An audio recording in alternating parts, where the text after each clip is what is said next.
আমি মহেশ্বরবাবু বলছি। আজকে ক্লাস 12-এর হিস্ট্রি যে টপিকটা আলোচনা করব সেটা হচ্ছে যে বক্সার যুদ্ধের কারণ এবং ফলাফল বা গুরুত্ব। তা তোমরা সবাই রেডি হয়ে যাও, প্রয়োজনে পয়েন্টগুলো নোট করে নেবে। তাহলে আজকের টপিকটা কি না, বক্সার যুদ্ধের কারণ ও ফলাফল বা গুরুত্ব। মন দিয়ে শোনার চেষ্টা করো। তা এই যুদ্ধের কারণ আলোচনা করার আগে আমরা সংক্ষিপ্ত প্রেক্ষাপট একটু আলোচনা করে নিই। অষ্টাদশ শতকে বাংলা তথা ভারতে ব্রিটিশ ঔপনিবেশিক শাসনের যে রাজনৈতিক আধিপত্যের সূচনা হয়েছিল, বক্সারের যুদ্ধই ছিল তার সূতিকাগার। 1764 খ্রিস্টাব্দের বক্সারের যুদ্ধ ছিল ভারতের ইতিহাসে এক যুগান্তকারী ঘটনা। সালটা মাথায় রাখতে হবে। বক্সার যুদ্ধ কত সালে হয়েছিল না, 1764 খ্রিস্টাব্দে। এই 1764 খ্রিস্টাব্দের বক্সারের যুদ্ধ ছিল ভারতের ইতিহাসে একটা যুগান্তকারী ঘটনা। তা এই যুদ্ধের মূল প্রতিপক্ষ ছিল কারা না, বাংলার পরাজিত নবাব মীর কাসিম, অযোধ্যার নবাব সুজাউদ্দৌলা ও মুঘল সম্রাট দ্বিতীয় শাহ আলমের মিলিত দেশীয় সামরিক জোট, এবং অপরদিকে ইংরেজ ইস্ট ইন্ডিয়া কোম্পানি। প্রশ্ন এখান থেকে ছোট প্রশ্ন অনেক সময় আসে যে বক্সার যুদ্ধ কার সঙ্গে কার হয়েছিল। এটা কিন্তু অনেকে লেখার সময় ভুল করে ফেলে। মীর কাসিমের সঙ্গে ইংরেজ ইস্ট ইন্ডিয়া কোম্পানির সোজা উত্তর দিয়ে দেয়, কিন্তু এটা মাথায় রাখতে হবে যে বক্সার যুদ্ধের মূল প্রতিপক্ষ ছিল বাংলার নবাব মীর কাসিম, অযোধ্যার নবাব সুজাউদ্দৌলা এবং মুঘল সম্রাট দ্বিতীয় শাহ আলম। এই তিনটি শক্তির মিলিত শক্তি বা সামরিক জোট, আর অন্যদিকে ছিল ইংরেজ ইস্ট ইন্ডিয়া কোম্পানি। তা এর প্রেক্ষাপটটা একটু আলোচনা করে নিই। বক্সার যুদ্ধের আগে, অর্থাৎ আমাদের পলাশির যুদ্ধের পর কিভাবে মীর কাসিম বা মির্জাফর সিংহাসনে বসার পর কিভাবে এই প্রেক্ষাপট তৈরি হলো, সেটা আমরা একটু দেখে নিই। তা আমরা জানি যে 1757 খ্রিস্টাব্দে পলাশির যুদ্ধে পরাজিত নবাব সিরাজউদ্দৌলার পরিবর্তে নতুন নবাব নির্বাচিত হন মির্জাফর। মির্জাফর কে ছিলেন সিরাজউদ্দৌলার প্রধান সেনাপতি। কিন্তু কোম্পানির উপর্যুপরি অন্যায় আবদারে, মানে কোম্পানির বারবার যে অন্যায় আবদার, এই অন্যায় আবদারে অতিষ্ঠ হয়ে মির্জাফর ওলন্দাজদের সঙ্গে ষড়যন্ত্রের মাধ্যমে ব্রিটিশ শক্তিবর্গকে খর্ব করতে উদ্যত হন। অর্থাৎ আমরা এখন দেখতে পাচ্ছি যে মির্জাফর যদিও ইংরেজদের সঙ্গে ষড়যন্ত্রকে সিংহাসন লাভ করেছিলেন, কিন্তু তা সত্ত্বেও দেখা যাচ্ছে যে মির্জাফরও ইংরেজদের ঔদ্ধত্যকে তিনি মেনে নিতে পারেননি। তিনি কি করলেন মির্জাফর না, ওলন্দাজদের সঙ্গে ষড়যন্ত্রের মাধ্যমে ব্রিটিশ শক্তিকে খর্ব করতে উদ্যত হলেন। এই পরিস্থিতিতে 1759 খ্রিস্টাব্দে ইংরেজ এবং ওলন্দাজদের মধ্যে সংগঠিত হয় বিদারার যুদ্ধ। কত খ্রিস্টাব্দে না, 1759 খ্রিস্টাব্দে ইংরেজ এবং ওলন্দাজদের মধ্যে যে যুদ্ধ হয় সেটা ইতিহাসে বিদারার যুদ্ধ নামে পরিচিত। এটা মাথায় রাখবে। 1759 খ্রিস্টাব্দে ইংরেজ এবং ওলন্দাজদের মধ্যে বিদারার যুদ্ধ হয়েছিল। এই যুদ্ধে জয়লাভের অব্যবহিত পরেই, অর্থাৎ 1760 খ্রিস্টাব্দে বাংলার কোম্পানির তৎকালীন গভর্নর ভেনসিটাট মির্জাফরকে পদচ্যুত করে তার জামাতা মীর কাসিমকে বাংলার নবাবী মসনদে অভিষিক্ত করেন। তাহলে বুঝতেই পারছো, পলাশী যুদ্ধের পর মির্জাফরের পরে মীর কাসিমকে ইংরেজরা সিংহাসনে বসায়। তাহলে আমরা দেখলাম কি, একদিকে কিং মেকার ইংরেজ কোম্পানির স্বার্থ ও ঔদ্ধত্য, অপরদিকে বাংলার নতুন নবাব মীর কাসেমের দৃঢ় স্বাধীনতা মনোভাব, এই দুইয়ের সংঘাত শেষ পর্যন্ত বক্সার যুদ্ধের প্রেক্ষাপট রচনা করে। তাহলে যদিও মীর কাসেম ইংরেজদের সহযোগিতা নিয়ে বাংলা সিংহাসনে আরোহণ করেছিলেন, তা সত্ত্বেও তিনিও কিন্তু ইংরেজদের ঔদ্ধত্য থেকে আর স্বীকার করতে পারেননি। তাদের ঔদ্ধত্য, তাদের স্বার্থ, হ্যাঁ, এবং মীর কাসেমের স্বাধীনচেতা মনোভাব, এসবের সংঘাত শেষ পর্যন্ত বক্সার যুদ্ধের প্রেক্ষাপট রচনা করে। তাই এবারে চলো আমরা দেখি মীর কাসেমের সঙ্গে ইংরেজদের বিরোধের কারণগুলো কী কী। বিভিন্ন কারণে ইংরেজদের সঙ্গে মীর কাসেমের বিরোধ বাধে, সে কারণগুলো পয়েন্ট ওয়াইজ আমরা আলোচনা করছি। প্রথমে আমরা রাজনৈতিক কারণগুলো একটু বিশ্লেষণ করি। পয়েন্টটা দিয়ে দাও, নোট ডাউন করে রেখে দাও। রাজনৈতিক কারণ, মীর কাসেমের সঙ্গে ইংরেজদের বিরোধের রাজনৈতিক কারণগুলোকে কয়েকটা ভাগে আমরা ভাগ করে আলোচনা করতে পারি। যেমন মীর কাসেমের রাজনৈতিক উচ্চাকাঙ্ক্ষা, একটা পয়েন্ট দিতে পারি। মীর কাসেমের রাজনৈতিক উচ্চাকাঙ্ক্ষা, না, মীর কাসেমের সঙ্গে ইংরেজদের বিরোধের প্রধান কারণ ছিল নবাবের রাজনৈতিক উচ্চাকাঙ্ক্ষা। অর্থাৎ তার লক্ষ্য ছিল কি না, পরিপূর্ণ স্বাধীনতা। মীর কাসেমের উচ্চাকাঙ্ক্ষাটা কি? তার লক্ষ্য ছিল পরিপূর্ণ স্বাধীনতা। ডক্টর নন্দলাল চট্টোপাধ্যায়ের মতে নবাবের রাজনৈতিক উচ্চাকাঙ্ক্ষা ও ইংরেজদের হাত থেকে নিজেকে মুক্ত করার প্রচেষ্টাই ছিল এই সংঘর্ষের প্রকৃত কারণ। রাজনৈতিক কারণের মধ্যে 2 নম্বর পয়েন্টটা কি? 2 নম্বর হচ্ছে রাজধানী স্থানান্তর। মীর কাসেম স্বাধীনভাবে রাজ্য পরিচালনার জন্য মুর্শিদাবাদ থেকে বিহারের মুঙ্গেরে রাজধানী স্থানান্তরিত করেন। কি করলেন না, স্বাধীনভাবে রাজ্য পরিচালনার জন্য মুর্শিদাবাদ থেকে বিহারের মুঙ্গেরে রাজধানী স্থানান্তরিত করেন। 3 নম্বর পয়েন্টটা কি? দুর্নীতিগ্রস্ত কর্মচারীদের পদচ্যুতি। মীর কাসেম কি করলেন? ইংরেজদের প্রতি সহানুভূতিশীল কর্মচারী ও দুর্নীতিগ্রস্ত রাজকর্মচারীদের তিনি পদচ্যুত করেন। এর ফলে ইংরেজ পক্ষ ক্ষুব্ধ হয় মীর কাসেমের উপর। আর 4 নম্বর রাজনৈতিক কারণটা কি? সুশাসন প্রতিষ্ঠা। মীর কাসেম কিছুদিনের মধ্যে আমরা দেখলাম যে তিনি বাংলায় সুশাসন প্রতিষ্ঠা করেন। এই সমস্ত কার্যকলাপ ইংরেজদের সঙ্গে মীর কাসেমের বিরোধের মূল কারণ হয়ে দাঁড়ায়। এবারে আমরা নেক্সট কারণটা দেখি।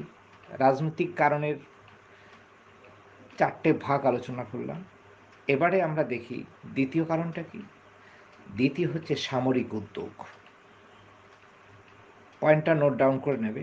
সামরিক উদ্যোগ, মীর কাসেম শক্তিশালী সামরিক বাহিনী গঠনে বিভিন্ন উদ্যোগ গ্রহণ করেন। কি কি উদ্যোগ গ্রহণ করেছিলেন? নাম্বার 1, ইউরোপীয় পদ্ধতিতে প্রশিক্ষণ।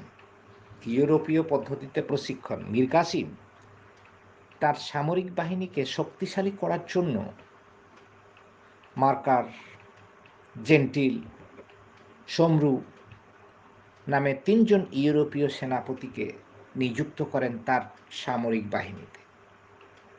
ইউরোপীয় সেনাপতিদের সাহায্যে সৈন্যবাহিনীকে ইউরোপীয় প্রশিক্ষণে সুশিক্ষিত করতে উদ্যোগ গ্রহণ করেন। নাম্বার 1। নাম্বার 2টা কি? কামান ও বন্দুক তৈরির কারখানা নির্মাণ। কামান ও বন্দুক তৈরির কারখানা নির্মাণ। তিনি মুঙ্গেরে নির্মাণ করেন কামান ও বন্দুক তৈরির একটি অস্ত্র কারখানা। তা মীর কাসেমের এই সামরিক উদ্যোগ গ্রহণ ইংরেজদের মনে আশঙ্কার সৃষ্টি করে। এবারে আমরা চলে যাই তৃতীয় যে পয়েন্ট, অর্থনৈতিক কারণ। অর্থনৈতিক কারণও আমরা 3-4টে পয়েন্ট, সাব পয়েন্টে ভাগ করে আলোচনা করতে পারি। অর্থনৈতিক সংস্কারে মীর কাসেম বিভিন্ন ধরনের পদক্ষেপ গ্রহণ করেছিলেন।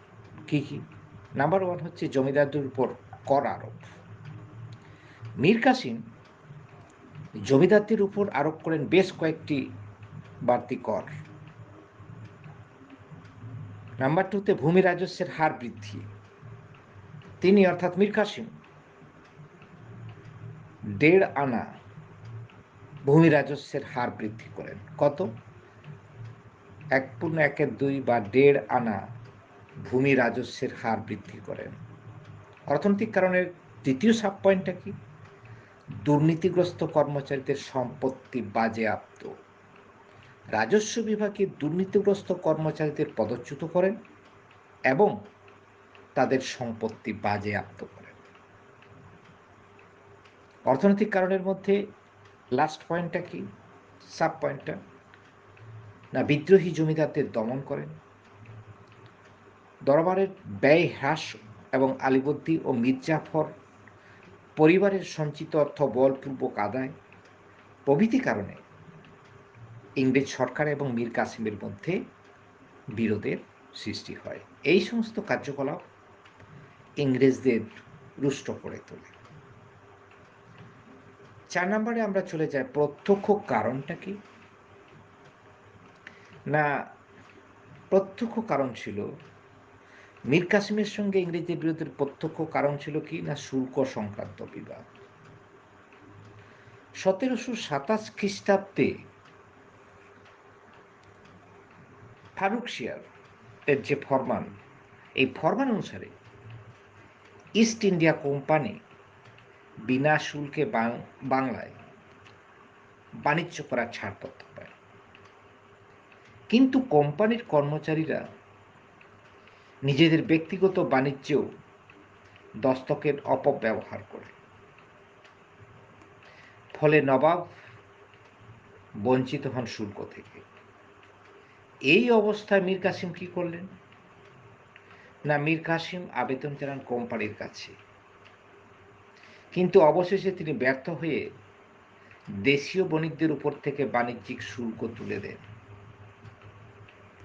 এর ফলে ইংরেজ বণিকদের বাণিজ্যিক স্বার্থে ঘা লাগে, যা শেষমেশ ইংরেজদের ধৈর্যচ্যুতি ঘটায় এবং যুদ্ধের কারণ হয়ে দাঁড়ায়। তা এবারে আমরা একটু দেখি, এরকম একটা পরিস্থিতি যখন তৈরি হয়ে গেল, বক্সারের যুদ্ধ অনিবার্য হয়ে উঠল। তা বক্সারের যুদ্ধের ছোট্ট ঘটনা আমরা একটু জেনে নিই। তা ইংরেজরা যখন, অর্থাৎ ইংরেজ কর্তৃপক্ষ তখন কি করলো? মীর কাসিমকে উচিত শিক্ষা দেওয়ার সিদ্ধান্ত নেয়। ইংরেজ সেনাপতি মেজর অ্যাডামস মীর কাসিমের বিরুদ্ধে অভিযান চালান। কোন কোন জায়গায়? কাটোয়া, গিরিয়া ও উদয়নালা। সালটা ছিল 1763।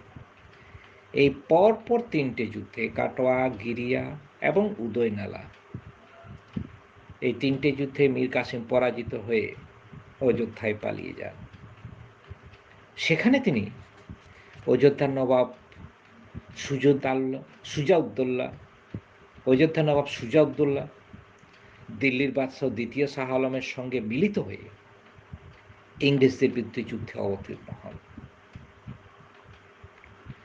এই সম্মিলিত বাহিনী 1764 খ্রিস্টাব্দের 22 অক্টোবর বক্সারের যুদ্ধে চূড়ান্তভাবে পরাজিত হয়। সালটা মাথায় রাখতে হবে, 1764 খ্রিস্টাব্দের 22 অক্টোবর এই ত্রিশক্তি মিলিত হয়েও ইংরেজ ইস্ট ইন্ডিয়া কোম্পানির কাছে চূড়ান্তভাবে পরাজিত হয়।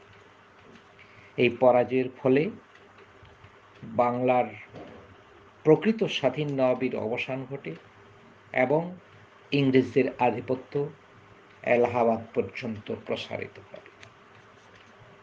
এখানে উল্লেখ করা প্রয়োজন যে বক্সার যুদ্ধের প্রকৃত কারণ নিয়ে ঐতিহাসিকদের মধ্যে বিতর্ক রয়েছে। ইংরেজ ঐতিহাসিক ডডওয়েল মনে করেন যে বিনা শুল্কে বাণিজ্যের প্রশ্ন, অর্থাৎ অর্থনৈতিক কারণ, বক্সারের যুদ্ধের প্রকৃত কারণ নয়, যুদ্ধের একটি চমৎকার অজুহাত মাত্র। মীর কাসিমের প্রকৃত উদ্দেশ্য ছিল ইংরেজদের প্রাধান্য মুক্ত হওয়া।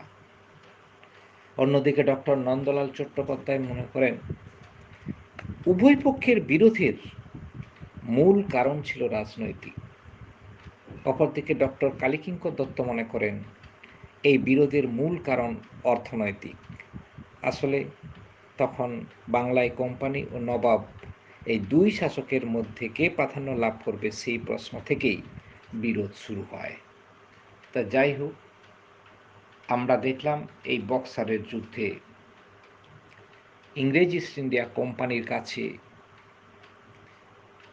বাংলার নবাব মীর কাসিম, অযোধ্যার নবাব সুজাউদ্দৌলা এবং দিল্লির বাদশাহ দ্বিতীয় শাহ আলম এই ত্রিশক্তির পরাজয় ঘটে। তা এ সম্পর্কে ঐতিহাসিক ডক্টর বিপানচন্দ্র বলেছেন যে ভারতের ইতিহাসে বক্সারের এই যুদ্ধটি ছিল সর্বাধিক যুগান্তকারী এবং তাৎপর্যময়। তা এই যুদ্ধের বিভিন্ন গুরুত্ব ছিল। এই গুরুত্ব বা ফলাফল সম্পর্কে আমরা সংক্ষেপে এবারে আলোচনা করব। তোমরা পয়েন্টটা অবশ্যই নোট করে রাখবে। ফলাফল বা গুরুত্বের প্রথম পয়েন্টে আমরা বলবো ভাগ্য নির্ণায়ক যুদ্ধ পয়েন্টটা। ভারতের ইতিহাসে বক্সারের যুদ্ধ ছিল চূড়ান্ত ফল নির্ণয়কারী যুদ্ধ। র্যানসে মুর তার মেকিং অব ব্রিটিশ ইন্ডিয়া গ্রন্থে বলেছেন বক্সার বাংলার উপর কোম্পানির শাসন শৃঙ্খলাকে চূড়ান্তভাবে স্থাপন করেছিল। Buxar finally riveted the shackles of company rule upon Bengal. অর্থাৎ বক্সার বাংলার উপর কোম্পানির শাসন শৃঙ্খলাকে চূড়ান্তভাবে স্থাপন করেছিল। নাম্বার 2 পয়েন্টটা কি? কোম্পানির ঔপনিবেশিক শাসন প্রতিষ্ঠা। ঔপনিবেশিক শাসনের প্রথম ধাপ তৈরি হয়েছিল 1757 সালের পলাশী যুদ্ধের মধ্য দিয়ে। কোম্পানি ভারতে ঔপনিবেশিক শাসনকে দৃঢ় ভিত্তির উপর প্রতিষ্ঠিত করেছিল এই 1764 খ্রিস্টাব্দে অনুষ্ঠিত বক্সারের যুদ্ধে জয়লাভ করে। নাম্বার 3 পয়েন্টে কি না, বাংলায় ইংরেজদের আধিপত্য প্রতিষ্ঠা। বাংলায় ইংরেজদের আধিপত্য প্রতিষ্ঠা। বক্সারের যুদ্ধে জয়লাভের ফলে ব্রিটিশ শক্তিকে বাধা দেওয়ার জন্য আর কোনো শাসক রইল না। এর ফলে বাংলায় ব্রিটিশ আধিপত্য প্রতিষ্ঠার পথ উন্মুক্ত হয়ে যায়। গুরুত্ব বা ফলাফলের 4 নম্বর পয়েন্টটা কি? উত্তর ভারতে ইংরেজদের আধিপত্যের সূচনা। উত্তর ভারতে ইংরেজদের আধিপত্যের সূচনা। 1764 খ্রিস্টাব্দে বক্সারের যুদ্ধে ইংরেজদের জয়লাভের ফলে অযোধ্যার নবাব কোম্পানির অনুগত মিত্রে এবং দিল্লির সম্রাট ইংরেজদের বৃত্তিভোগীতে পরিণত হন। এর ফলে উত্তর ভারতে কোম্পানির আধিপত্যের সূচনা ঘটে। 5 নম্বর গুরুত্বটা কি? পয়েন্ট 5, কোম্পানির সামরিক শ্রেষ্ঠত্ব ও মর্যাদা বৃদ্ধি। পয়েন্টটা নোট ডাউন করে নেবেন। কোম্পানির সামরিক শ্রেষ্ঠত্ব ও মর্যাদা বৃদ্ধি। এই যুদ্ধে